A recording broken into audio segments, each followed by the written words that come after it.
Bom dia, irmãos queridos. Tá dando para ouvir minha voz bem? Ótimo.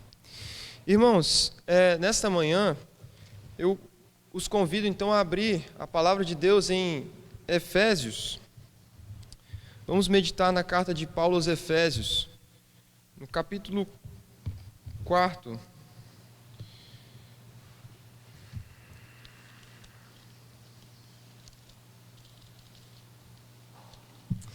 Efésios 4, e eu farei a leitura dos versículos 17 ao 24. Efésios 4, 17 ao 24. Então peço que os irmãos estejam atentos ao que o Senhor nos diz. Isto, portanto, digo, e no Senhor testifico, que não mais andeis como também andam os gentios, na vaidade dos seus próprios pensamentos, obscurecidos de entendimento, alheios à vida de Deus por causa da ignorância em que vivem, pela dureza do seu coração, os quais, tendo se tornado insensíveis, se entregaram à dissolução, para com avidez cometerem toda sorte de impureza. Mas não foi assim que aprendestes a Cristo, se é que de fato o tendes ouvido e nele fostes instruídos, segundo é a verdade em Jesus, no sentido de que, quanto ao trato passado, vos despojeis do velho homem, que se corrompe segundo as concupiscências do engano, e vos renoveis no espírito do vosso entendimento, e vos revistais do novo homem, criado segundo Deus, em justiça e retidão, procedentes da verdade. Vamos orar, irmãos. Ó Deus, nosso Pai, nesta manhã nos achegamos a Ti, Senhor, mais uma vez, ó Pai, reunidos como igreja para cultuar o Teu santo e glorioso nome. Ó Senhor, nesse momento em que nós vamos meditar na Tua palavra, aqui no texto de Efésios, peço a Ti, Senhor, que ilumine, Deus, com Teu Santo Espírito o nosso entendimento, Pai. Leva-nos, Deus, a compreender de forma suficiente aquilo que o Senhor nos diz, Pai. Nos ensina, ó Senhor, nos instrua de acordo com a Tua vontade e nos leve, Deus, a cumprir o Teu propósito em nossas vidas. Nós oramos a Ti em Cristo Jesus. Amém. Irmãos, Paulo, quando escreveu essa carta aos Efésios, ele estava preso. Há outras cartas também que Paulo escreveu enquanto estava preso lá em Roma, como por exemplo Colossenses, Filipenses e Filemon. Ele escreveu essas 3 cartas, então, basicamente no mesmo período de tempo. E essa carta aqui, particularmente, na verdade, é uma carta circular. Ela não foi simplesmente para os irmãos lá da igreja em Éfeso, mas a maioria dos estudiosos entendem que essa carta ela era para percorrer uma determinada região. E provavelmente Paulo escreveu então primeiro, quando estava preso, Colossenses, a carta lá aos Colossenses. Enquanto ele escrevia ali a respeito da supremacia, da soberania e da primazia de Cristo, como nós vemos tão evidente ali em Colossenses, Paulo então pensou a respeito do propósito eterno de Deus em Cristo Jesus para a igreja. Enquanto ele escrevia lá para a igreja de Colossos, pensando nos problemas daquela igreja, tratando dos problemas daquela igreja, ele pensou mais profundamente a respeito do propósito eterno de Deus para a igreja de Deus. E aí eu entendo que Paulo, então, quando tendo a mente dele cheia dessa magnitude do propósito de Deus, ele pega ali a pena dele e escreve uma carta, como eu disse, com esse propósito de circular, e uma carta que fala dos assuntos mais profundos de Deus para a sua igreja.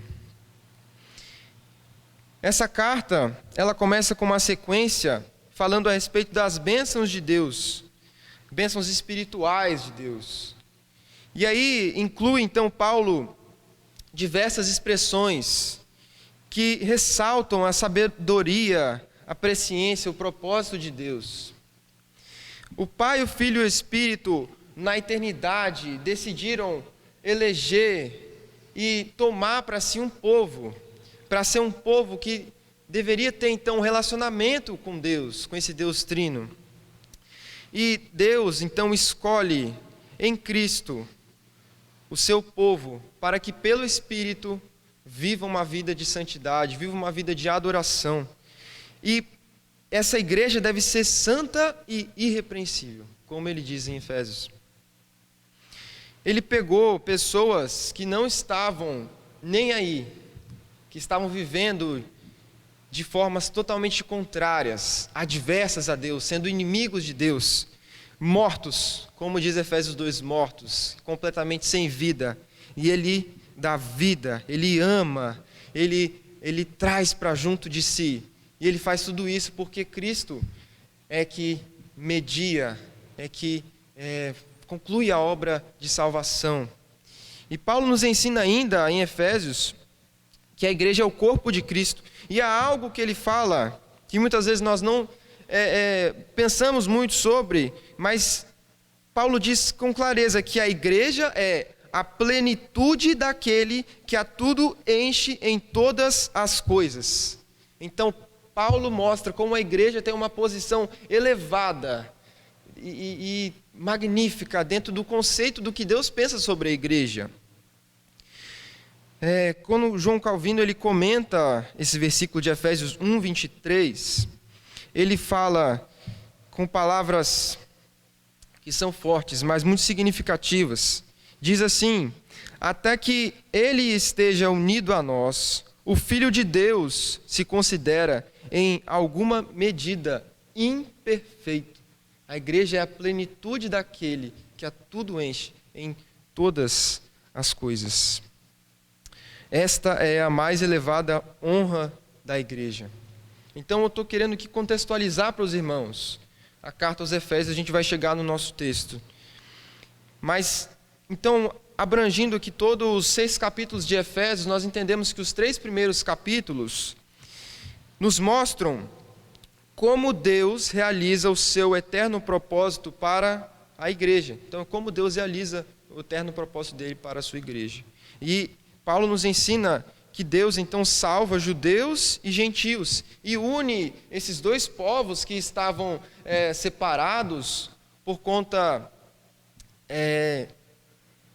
dos mandamentos da circuncisão, que ainda que estava ainda em voga, o que fazia com que os gentios que eram incircuncisos, que estavam longe do templo, que não conheciam o Evangelho, ficassem separados do corpo. Mas agora, quando Cristo morre, sofre todas as penas do pecado pelos seus eleitos, os gentios agora também se aproximam do Evangelho, ouvem o Evangelho, conhecem o Evangelho, porque agora na nova aliança há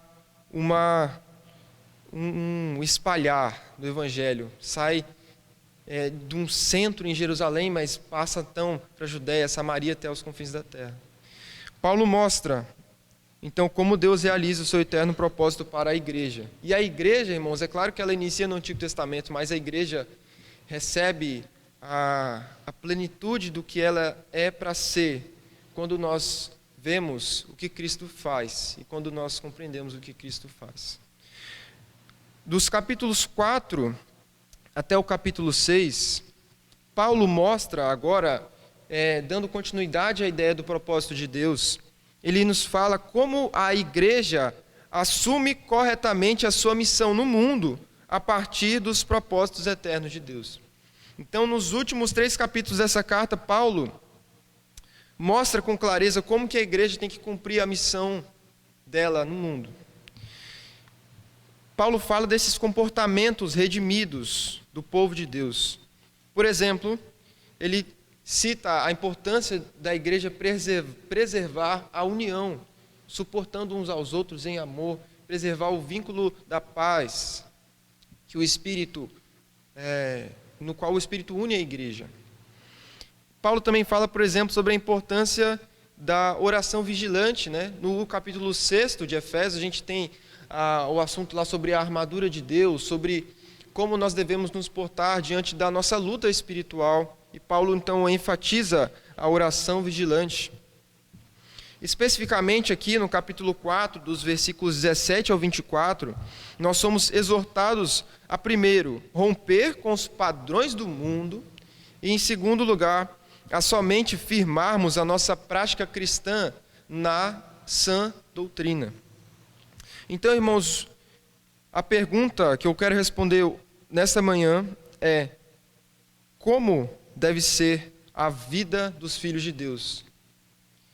E o tema geral, né, é o propósito de Deus em Cristo para a vida da igreja. Em primeiro lugar, a vida dos filhos de Deus deve ser marcada pelo rompimento com os padrões do mundo. E isso nós vemos dos versículos 17 até o versículo 19. Paulo fala dessa forma: não mais andeis como também andam os gentios. Ou simplesmente, não vivam mais como os gentios. Quando Paulo fala aqui sobre os gentios, ele está se referindo ao comportamento da vida da igreja. E o que seria, então, os gentios aqui? Paulo, no contexto, a gente tem que pensar que, por exemplo, lá na cidade de Éfeso, havia um grande templo da deusa Ártemis, conhecida também como a Diana dos Efésios. Esse templo, irmãos, para vocês terem noção da grandiosidade, naquela época era uma das 7 maravilhas do mundo. Havia então ali diversas prostitutas cultuais. Havia naquela cidade uma depravação de tal maneira que talvez a gente nem consiga imaginar ou cogitar. Essa deusa Ártemis era a deusa da caça, da fertilidade, da virgindade. Ali naquele templo acontecia todo tipo de impureza sexual e sacrifícios terríveis. Eles, naquela cidade, se orgulhavam disso. E era visível, irmãos, a diferença entre os crentes em Cristo e os pagãos. Paulo, então, olhando para toda essa realidade, ele fala assim: não mais andeis. O sentido não é de que nós devemos tentar evitar, de que nós devemos tentar de que nós simplesmente tenhamos que nos vestir de outra forma, ou falar de outra forma, mas é uma completude da vida inteira, em diferença total dos padrões do mundo. Ele não fala simplesmente para a gente se esforçar, mas ele fala: não mais andeis, não vivam mais como os gentios. E a gente entende que ele fala dessa forma, de que não vivamos mais, porque a gente já foi assim um dia. É um rompimento radical e que modifica tudo na vida. Continuando aqui, então, entendemos essa primeira ordem que Paulo dá. E Paulo começa a descrever como é essa vida pagã, como é essa vida longe de Cristo. E ele fala, no versículo 17, no final, que os pagãos, os gentios vivem na vaidade dos seus próprios pensamentos. Ou seja, são pensamentos vãos, são pensamentos que não levam a nada, que não têm nenhum proveito, que não servem de nada, que não têm nenhum valor.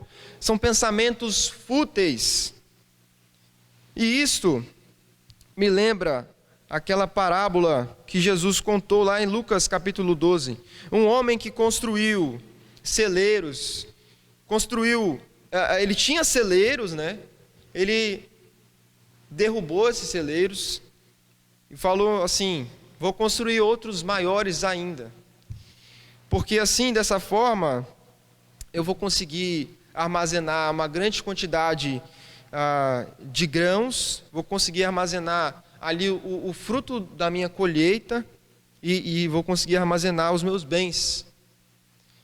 E Jesus diz ainda que aquele homem, diz para si mesmo: você tem grande quantidade de bens armazenados para muitos anos. Descanse, coma, beba e alegre-se. Mas nós sabemos que isso é ilusório. E lá, naquela parábola, vemos que Jesus ainda diz que ele iria morrer. Ele achava que estava no controle da vida dele, ele achava que construiria maiores celeiros, e assim ele teria paz para o resto da vida, mas ele não tinha encontrado ali, de forma alguma, a solução para os problemas da vida. E às vezes a gente deposita a solução para os nossos problemas na aposentadoria. A gente espera que chegue, por fim, os anos do nosso trabalho, que se conclua essa tortura que a gente tem que passar todos os dias. E assim, na aposentadoria, a gente vai se alegrar, vai descansar, vai comer, vai ser feliz. Mas, irmãos, nós não temos controle nenhum a respeito dessas coisas. Nós não sabemos o que vai acontecer. Imagina, na aposentadoria, você finalmente faz o que você tanto queria, mas você vai encontrar outros problemas. Se a gente tentar procurar nas coisas desse mundo a satisfação da nossa vida, a gente não vai encontrar. Por isso que então nós temos que romper temos que romper com esses pensamentos vãos, com esses pensamentos fúteis, e temos que pensar na magnitude de Cristo, e temos que nos firmar e firmar a nossa alegria na promessa de Deus. Firmar a nossa alegria na certeza que Deus nos dá da salvação, da vida eterna, e de uma vida eterna que, na verdade, não vai começar depois da morte, mas que começa agora. A alegria que nós sentimos é uma alegria porque os nossos pecados são perdoados, e de que agora o Espírito Santo habita em nós e que dessa forma nós podemos viver de acordo com o que Deus quer para nós. No versículo 18, Paulo continua e fala a respeito do entendimento dos pagãos e dos gentios. Ele fala que o entendimento deles é obscurecido. E fala que eles estão vivendo alheios à vida de Deus por causa da ignorância em que vivem. Eles estão, irmãos, em completa escuridão. É isso que Paulo está falando aqui. Eles estão num caminho em que eles não entendem de nada, eles não conseguem enxergar nada que vai além. O que eles pensam que enxergam é, na verdade, algo da cabeça deles. Como esse homem da parábola que Jesus contou, achava que sabia alguma coisa e não sabia de nada. Por isso que eles estão com um pensamento obscurecido, ou seja, estão numa completa escuridão. Eles não sabem para onde que eles estão indo. E com isso, irmãos, eles tentam explicar as coisas, explicar a origem do universo, explicar a razão dos problemas no mundo, mas eles sempre erram. Nós temos e somos rodeados por teorias. Teoria, por exemplo, do evolucionismo. Irmãos, eu lembro com clareza, quando estava tendo aula de biologia no ensino médio, e a professora estava ensinando, então, que a vida partiu da água, que surgiu primeiro os anfíbios e depois, enfim, foram se evoluindo. Foi um choque para mim, depois, quando eu passei a refletir nisso. Como que a humanidade chegou a esse ponto de colocar a explicação da origem das espécies, enfim, mas dizendo de que tudo se originou de repente numa explosão, e ela falou sobre o Big Bang na aula. Porque Paulo nos explica o porquê. Eles estão em completa escuridão. Eles atiram para todos os lados. Então Marx, por exemplo, Karl Marx, coloca o problema da sociedade numa disputa de classes, em que os empregados têm que lutar com seus empregadores, em que o problema é um problema econômico, Mas esse não é o problema principal. O problema principal é espiritual. E tantas outras teorias que estão longe da verdade em Cristo. A mente que não é iluminada pelo Espírito Santo caminha sempre no engano. E tem uma frase que o C.S. Lewis diz, que é a seguinte: tudo que não é eterno é eternamente inútil. Tudo que não é eterno é eternamente inútil. E somente o que é eterno é Deus, e simplesmente em Deus. E no que Deus diz na sua palavra que nós encontramos as respostas para os nossos anseios, para as nossas dúvidas.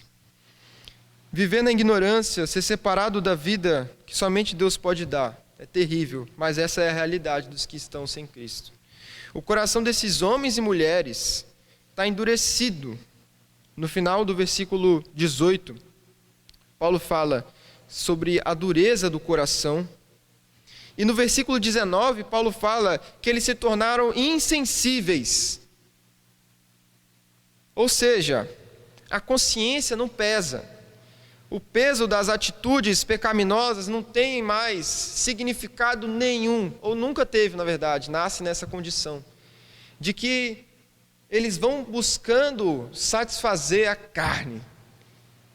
E quando eles satisfazem a carne, eles estão bem, mas depois voltam a procurar satisfazer. Mas para o que eles vão precisar fazer nessa busca desenfreada, não importa. Importa é ser feliz. Essa é a realidade. É isso que leva alguns até mesmo a zombarem de Deus. E eu já presenciei, pessoas falando assim: eu não me importo. Depois eu vou estar lá sentado no colo do diabo, não me importo. Mas é que elas não param para pensar no Deus, na ira de Deus, na desobediência a Deus, porque o coração está insensível, não sente mais. Satanás já está controlando. Satanás leva, traz e leva. O coração insensível não se importa com Deus, com as coisas de Deus, e zomba de Deus. Paulo descreve em tudo isso a velha natureza, e ele chama essa velha natureza de velho homem. Esse estado precário e corrupto da mente leva então a uma entrega total do corpo aos vícios. E essas pessoas então vivem desenfreadamente, sem controle, sem se importar com as coisas de Deus. A partir do versículo 20, nós temos aí um contraste que Paulo faz. Ele fala que nós devemos nos separar totalmente dos padrões do mundo, das filosofias, das religiões deturpadas. Eu não comentei, mas até mesmo na busca espiritual, na busca religiosa, eles incorrem em erro.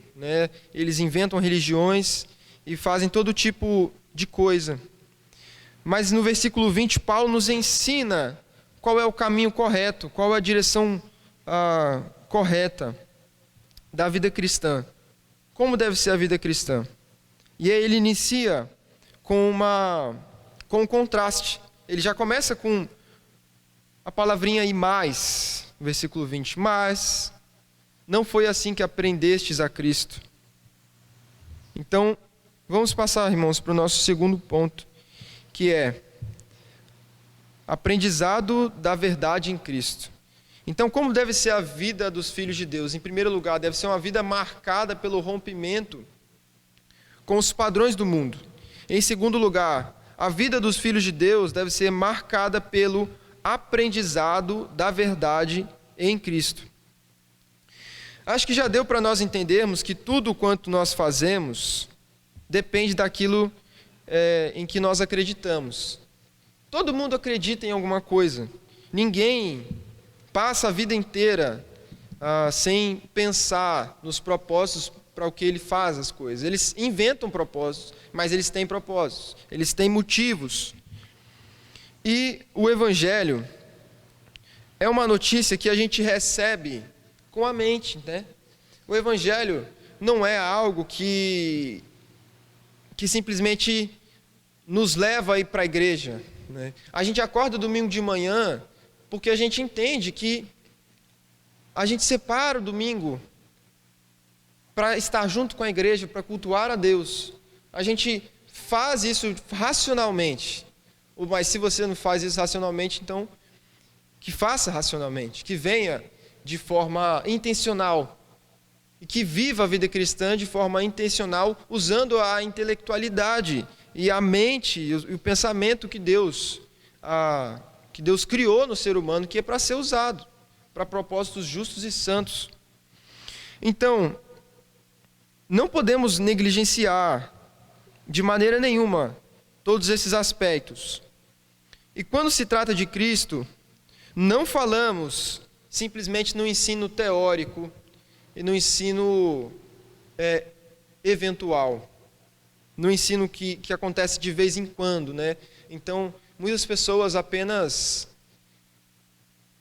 se sentam e apenas param para meditar na Bíblia quando vem à igreja. Mas a caminhada cristã é baseada numa totalidade da vida. É numa semana inteira. É num constante meditar do que Deus quer de nós, do que Cristo nos ensina. É um processo de instrução. E nos Salmos a gente vê diversas vezes, né? Quando o salmista diz: ensina-me, ó Deus, instrui-me, me disciplina. E por que fala isso? Porque o que ele quer é que ele seja moldado, é que ele seja levado no caminho em que ele está, a cumprir e a fazer o que é correto. E a gente tem que ter essa vontade, esse anseio no nosso coração de ser disciplinado. Nós lemos aqui Hebreus capítulo 12, né? A respeito da correção do Senhor. A gente tem que ser corrigida porque a gente erra, mas a gente não quer permanecer no erro. E aqui Paulo fala então, até usa a palavra: não foi assim que aprendestes a Cristo. E essa palavra nos remete a aprendizado e até nos remete a apreender uma verdade. Então você aprender algo não é simplesmente você ouvir, mas é você tomar para si aquele algo. Paulo, por exemplo, ele fala sobre o Evangelho de Cristo, mas ele usa até a expressão, o meu Evangelho. Paulo, então, tinha o Evangelho tão internalizado, ele era tão íntimo do Evangelho, que ele fala do Evangelho sobre o Evangelho que é de Cristo, mas ele fala também o meu Evangelho. Ele diz isso lá em 2 Timóteo 2, versículo 8. E essa é a verdade em Cristo. Então a gente apreende essa verdade conforme Cristo nos ensina. Aqui o apóstolo, quando ele usa a palavra Jesus, na verdade, no versículo 21, no final do versículo 21, né? Se é que de fato o tendes ouvido e nele fostes instruídos, segundo é a verdade em Jesus. Usa a palavrinha Jesus. É interessante notar que por vezes Paulo então se refere geralmente, na verdade, Paulo fala em Cristo Jesus, ou fala simplesmente Cristo, ou Jesus Cristo, mas aqui ele só fala Jesus. Nos dá a ideia então de que ele está querendo nos lembrar de que esse evangelho que nós ouvimos não é algo simplesmente etéreo, que está no campo das ideias, mas é algo que fez parte da história. Jesus foi homem, verdadeiro Deus. Não é uma invenção humana, ele viveu entre nós. Ele, de fato, o Verbo, o Filho unigênito de Deus, se encarnou e habitou entre nós. Isso é algo real, é verdadeiro, é uma história, faz parte da nossa história. Paulo está nos lembrando disso, não é uma invenção humana, que muitas pessoas querem buscar aí o Jesus histórico, que é diferente do Jesus das Escrituras, mas Jesus das Escrituras é o mesmo que o Jesus histórico, é o Jesus que viveu entre a humanidade, é Deus entre os homens, Emanuel. Não é uma força impessoal. O que nós acreditamos não é simplesmente uma ideia. E o que muitas pessoas querem fazer é dizer que não existe Deus, que Deus não existe. Mas como que não existe Deus se João fala, eu testemunho a vocês, na primeira carta de João, fala, eu testemunho a vocês a respeito daquele que eu vi, que eu toquei, que eu ouvi. João e os apóstolos testemunham a respeito de Cristo Jesus. E os apóstolos Estevão foi martirizado por causa do Evangelho. Como que o Evangelho não é real? Pessoas se colocaram nas situações mais difíceis por causa do Evangelho, por causa de Cristo Jesus. O Evangelho é real. O Evangelho é verdadeiro, é a respeito de um homem que é Deus, que morreu pelos nossos pecados. E nós, irmãos, nós acreditamos na verdade. Nós acreditamos na verdade, nós podemos ter essa certeza de que o que nós acreditamos é a verdade. E é uma história real e salvadora. Uma história que muda o que acontece hoje, que aconteceu há muitos anos, mas que faz diferença na nossa vida hoje. Paulo está nos lembrando disso.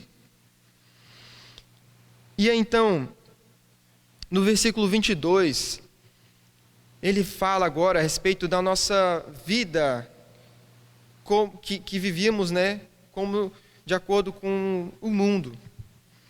E ele fala no sentido de que, quanto ao trato passado, vos despojeis do velho homem. Então, velho homem aqui é toda aquela descrição que ele fez no início, no primeiro ponto que a gente tratou. E o que a gente tem que fazer é que a gente tem que nos despojar. A gente tem que tirar a roupa que não serve mais para nós. A gente tem que queimar essa roupa. Não mais essa roupa. Agora é outra roupa. Agora é o novo homem. Mas vamos permanecer um pouquinho aqui ainda, né? Sobre tirar essa roupa. Esse é o passado. Não vigora mais sobre a nossa vida. Ficou para trás. E aí, agora que a gente que antes acreditava em mentiras, a Tati estava ali falando comigo, né, que ela trabalhava em algo, depois quando ela veio para a igreja, ela até deixou de trabalhar naquilo que ela trabalhava, por causa do Evangelho. E o Evangelho às vezes vai exigir de nós essas mudanças drásticas. Essas mudanças drásticas de comportamento. E muitas vezes uma pessoa que vivia uma vida, é muito comum, na verdade, entre os jovens, né, viver deliberadamente, tendo relações sexuais, né, e tudo mais. Mas quando um jovem que vivia essa vida passa a viver agora o Evangelho, ele deixa de fazer essas coisas, de ter essas relações sexuais. Ele passa a viver em pureza, a querer um relacionamento que Deus exige, do qual Deus se agrada. E é algo que muda na vida da pessoa. Ela tinha relações, depois ela vai ter agora talvez dificuldade, porque ela já fazia coisas que agora não vai fazer mais, mas a gente crê que nós somente conseguimos viver o Evangelho porque o Espírito Santo nos capacita. E nós podemos, de fato, viver o Evangelho que exige muito de nós, mas que é Deus que vai nos capacitar. É Deus que nos perdoa. Em primeiro lugar, Ele é quem nos perdoa. Então, nunca foi sobre nós ou sobre o que nós fazemos, mas sempre é sobre o que Deus faz por nós. Quando depositamos a nossa fé em Cristo Jesus, nós cremos que o velho homem é crucificado na cruz. Os antigos comportamentos e vícios já não fazem mais parte de nós, não pertencem mais a nós. não tem mais a ver com o que nós somos. Nós somos nova criação de Deus. Cristo nos concede uma nova vida. E aí nós podemos nos despojar do velho homem. A nossa mente passa por uma reconfiguração. É um novo padrão de vida e um novo padrão de pensamento. Então, primeiro, o que acontece é uma mudança aqui na mente. Por isso que é tão importante a gente prestar atenção nas coisas que a gente vê, nas coisas que a gente escuta, nas coisas que a gente pensa, nas coisas que a gente conversa. E essas coisas ficam no nosso entendimento, na nossa mente, na nossa lembrança. Por isso a gente tem que se encher com tudo que é bom, perfeito, agradável, com tudo que é puro, porque o pensamento move as nossas ações. Nós estamos, então, nessa reconfiguração, e porque nós hoje conhecemos a verdade. O apóstolo diz aí no versículo 23, justamente sobre isso, e vos renoveis no espírito do vosso entendimento. Vos renoveis no espírito do vosso entendimento. Uma mudança de mente. Nós pensamos só nos cuidados do corpo, muitas vezes, né? Usar produtos de beleza, cortar o cabelo, pintar o cabelo. Com qual roupa eu vou para a igreja hoje, né? Hoje de manhã foi uma dificuldade, porque eu ia vir com uma roupa, mas a minha mãe não gostou muito da roupa que eu ia vir. Mas a gente se preocupa com essas coisas, né? E é importante, mas o principal é cuidar da mente. Cuidar dos nossos pensamentos. Quais têm sido os seus pensamentos? O que você tem visto? O que você tem lido? Pela graça de Deus, nós estamos sendo lapidados à imagem de Cristo Jesus. Aquela imagem e semelhança da criação é restaurada em nós. Nós nos vestimos do novo homem à medida em que andamos em justiça e retidão. E chegamos agora no fim, no versículo 24. E vos revistais do novo homem, criado segundo Deus, né? Então ele agora passa por esse processo no qual ele é moldado novamente àquela imagem e semelhança que Deus restaura em nós. Agora somos moldados, na verdade, a uma imagem muito maior. Adão e Eva foram criados em imagem e semelhança de Deus, é claro. Mas eu entendo que o propósito de Deus eterno para a sua igreja consiste numa vida eterna em comunhão com a Trindade. E o propósito de Deus sempre foi que Cristo viesse, que o Filho unigênito se encarnasse. E agora pense na plenitude de quão maravilhoso é que nós estamos sendo refeitos à imagem de Cristo, que é Deus. E Deus, os apóstolos viram Deus na forma humana. A gente sabe disso já. E nós sabemos que estamos, então, como Cristo é homem, Deus, a gente está sendo moldado segundo Cristo. Nós somos homens, é claro que nunca seremos perfeitos como Deus, mas Ele nos leva até a plenitude que Ele vai concluir em nós. Nós estamos sendo lapidados. E aí Paulo fala duas palavras, que é justiça e retidão.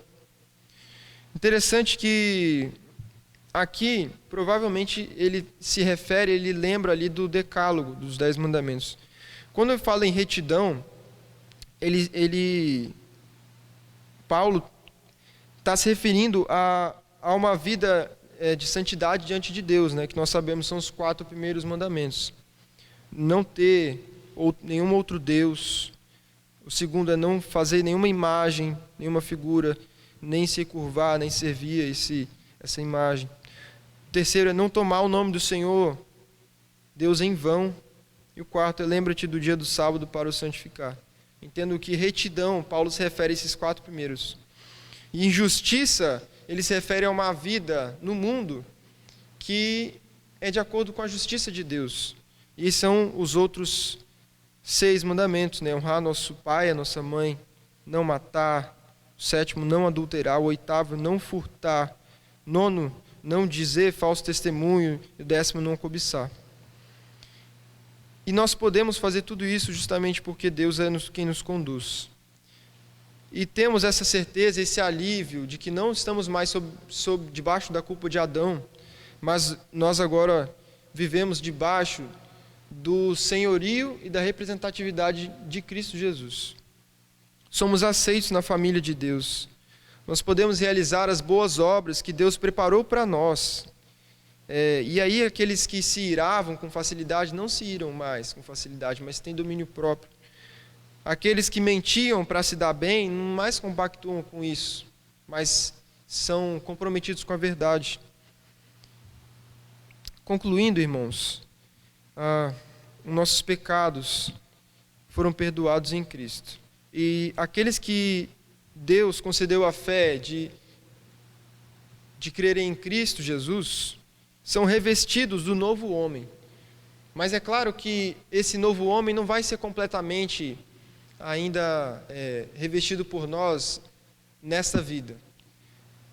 Mas nós vivemos, na verdade, num constante processo de nos despojarmos do velho homem. E é isso que eu quero convidar e chamar a nossa atenção a fazer. É deixar as práticas do pecado. É romper completamente com os padrões do mundo. E agora, viver de acordo com a verdade do Evangelho. E pôr em prática a fé que nós professamos.